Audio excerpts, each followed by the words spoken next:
Assalamualaikum warahmatullahi wabarakatuh. Shalom, Om Swastiastu, Namo Buddhaya, salam kebajikan. Perkenalkan, saya John Peter Manggova dari Fakultas Hukum, NIM 2020-2192, kelas R3D. Di sini saya akan menjelaskan sebagian dari makalah saya dengan judul Makalah Hukum Lingkungan dengan judul Penerapan Hukum Lingkungan serta Pertanggungjawaban Pencemaran Lingkungan yang terjadi di Indonesia. Langsung saja di latar belakang. Pencemaran lingkungan sering terjadi di Indonesia. Salah satunya penyebabnya ialah akibat dari negara Indonesia merupakan negara berkembang. Sebagai salah satu aspek kehidupan seperti ekonomi yang semakin lama berkembang secara pesat menjadi salah satu faktor maraknya terjadi tindak pidana lingkungan hidup. Semakin meningkatnya pelaksanaan pembangunan menyebabkan semakin meningkat dampaknya terhadap lingkungan hidup. Kegiatan pembangunan juga mengandung risiko terjadi pencemaran. Pada tahun 2019 tercatat 36 laporan kasus yang diterima oleh Dinas Lingkungan Hidup dan Kebersihan Karawang. Laporan kasus yang dilaporkan masih sangat kecil untuk diketahui pelakunya yang melakukan pencemaran ini. Wilayah di Indonesia sangat luas, namun hanya pada satu wilayah saja yang sangat sulit untuk mengetahui pelakunya. Upaya penerapan hukum pada pencemaran lingkungan tidak bisa dilepaskan dari pelaksanaannya menaati peraturan perundang-undangan. Oleh karena itu, lingkungan hidup di Indonesia harus dikelola dengan baik berdasarkan asas tanggung jawab negara, asas berkelanjutan, dan asas keadilan. Penggunaan sumber daya alam harus selaras. Sebagai konsekuensinya, kebijakan, rencana, atau program pembangunan harus dijiwai oleh kewajiban melakukan pelestarian lingkungan hidup dan mewujudkan tujuan pembangunan berkelanjutan.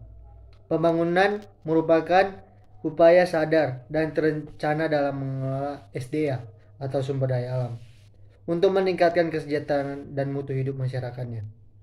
Dalam hal mengatasi pencemaran lingkungan, perlu adanya pertanggungjawaban hukum. Maka sudah seharusnya tindak pencemaran lingkungan harus disikapi dengan tegas.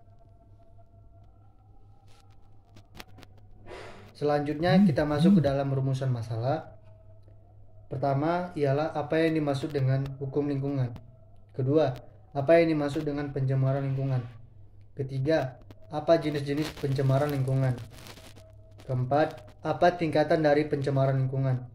5. Bagaimana penerapan hukum terhadap pencemaran lingkungan di Indonesia. 6. Bagaimana pertanggungjawaban hukum pada pencemaran lingkungan. Langsung saja ke dalam pembahasan.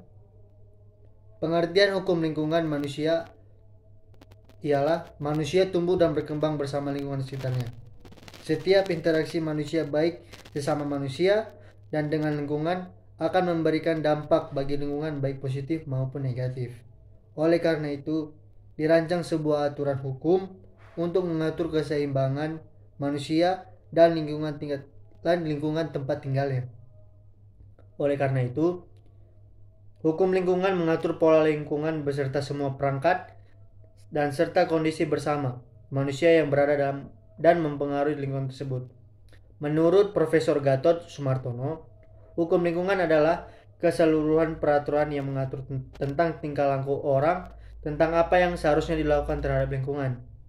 Yang pelaksanaannya peraturan tersebut dapat dilaksanakan dengan suatu sanksi oleh pihak yang berwenang.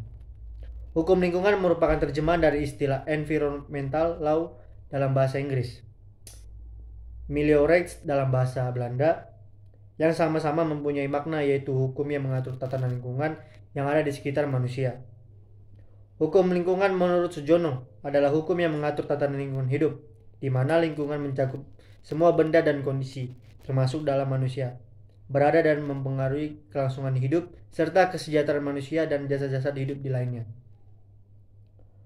Pengertian pencemaran lingkungan. Pencemaran lingkungan adalah perubahan yang tak dikehendaki dari lingkungan yang sebagian diakibatkan dari kegiatan manusia.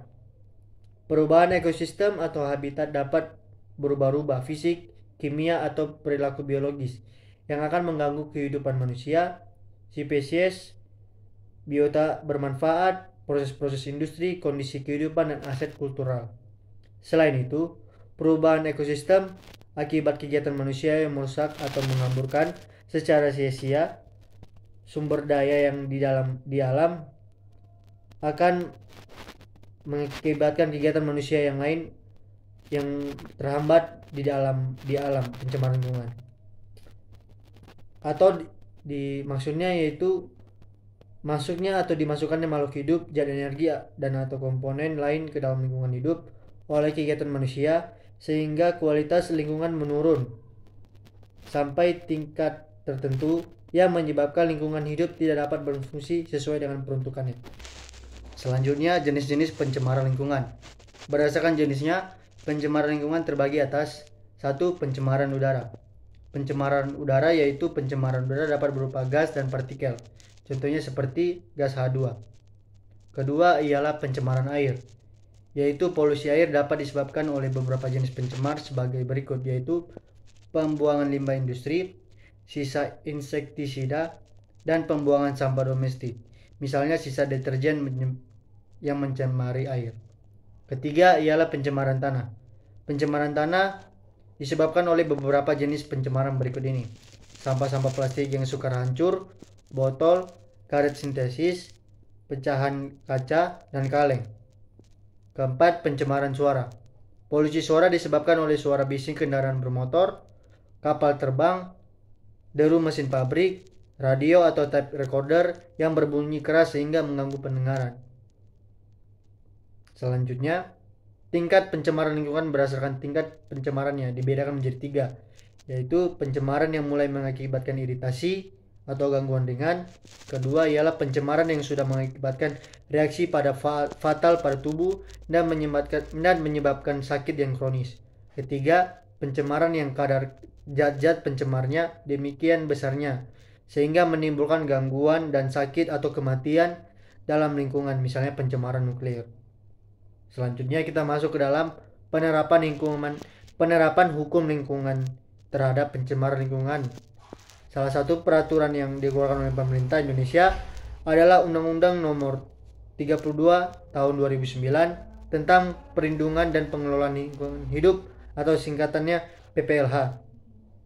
Peraturan ini mengatur regulasi yang komprehensif dan lebih ketat daripada peraturan sebelumnya, yaitu Undang-Undang Nomor 23 Tahun 1997. Undang-undang ini mengatur tidak hanya perdata, tetapi juga kasus pidana juga yang jika merusak lingkungan.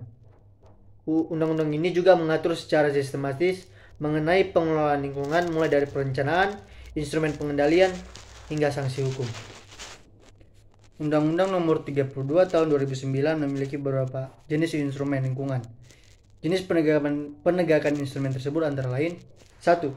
Sanksi administrasi, bersifat mengawasi dan melakukan tindakan pencegahan pelanggaran hukum lingkungan. Sanksi administrasi terdiri atas teguran tertulis, paksaan pemerintah, pembekuan izin lingkungan, dan pencabutan izin lingkungan. 2. Penyelesaian sengketa lingkungan di luar pengadilan. Penyelesaian ini bersifat musyawarah antar masyarakat agar terjamin mufakat antara kedua belah pihak. Ketiga, penyelesaian sengketa lingkungan di pengadilan. Penyelesaian ini melalui pengadilan dilakukan apabila terhadap pihak tertentu yang dirugikan secara materi, sehingga pihak yang bertanggung jawab wajib untuk membayarkan sejumlah uang tergantung putusan pengadilan. Keempat, penegakan hukum pidana. Penegakan hukum pidana dalam undang-undang ini memperkenalkan ancaman hukuman minimum di samping maksimum. Dalam artian, perluasan alat bukti, pemidanan bagi pelanggaran baku mutu, keterpaduan penegakan hukum pidana, dan pengaturan tindak pidana korporasi. Lalu dapat disimpulkan yaitu pencemaran lingkungan sering terjadi di Indonesia. Salah satu penyebabnya akibat dari negara Indonesia merupakan negara berkembang. Menurut Profesor Gatot Sumartono, hukum lingkungan adalah keseluruhan peraturan yang mengatur tentang tingkah laku orang tentang apa yang seharusnya dilakukan terhadap lingkungan tersebut. Hukum lingkungan mengatur pola lingkungan beserta semua perangkat dan serta kondisi bersama manusia yang berada dan mempengaruhi lingkungan tersebut. Pencemaran adalah perubahan yang tak dikehendaki dari lingkungan yang sebagian besar berakibat dari kegiatan manusia. Berdasarkan jenisnya, pencemaran lingkungan terbagi atas 1. Pencemaran udara, 2. Pencemaran air, 3. Pencemaran tanah, 4. Pencemaran suara. Berdasarkan tingkat pencemaran lingkungan terbagi atas pencemaran yang mulai mengakibatkan iritasi, pencemaran yang sudah mengakibatkan reaksi pada fatal, pencemaran yang kadar zat pencemarnya. Undang-Undang Nomor 32 Tahun 2009 memiliki beberapa jenis instrumen, yaitu 1. Sanksi administrasi, 2. Penyelesaian sengketa lingkungan di luar pengadilan, 3. Penyelesaian sengketa lingkungan di pengadilan, 4. Penegakan hukum pidana. Adapun saran bagi pemerintah yaitu diharapkan agar lebih tegas dan bijaksana dalam menjalankan ketentuan perundang-undangan dalam hal pengawasan perizinan bagi korporasi atau badan usaha, dan dapat mengawasi segala kegiatan badan usaha agar tidak terjadi tindak pidana pencemaran lingkungan.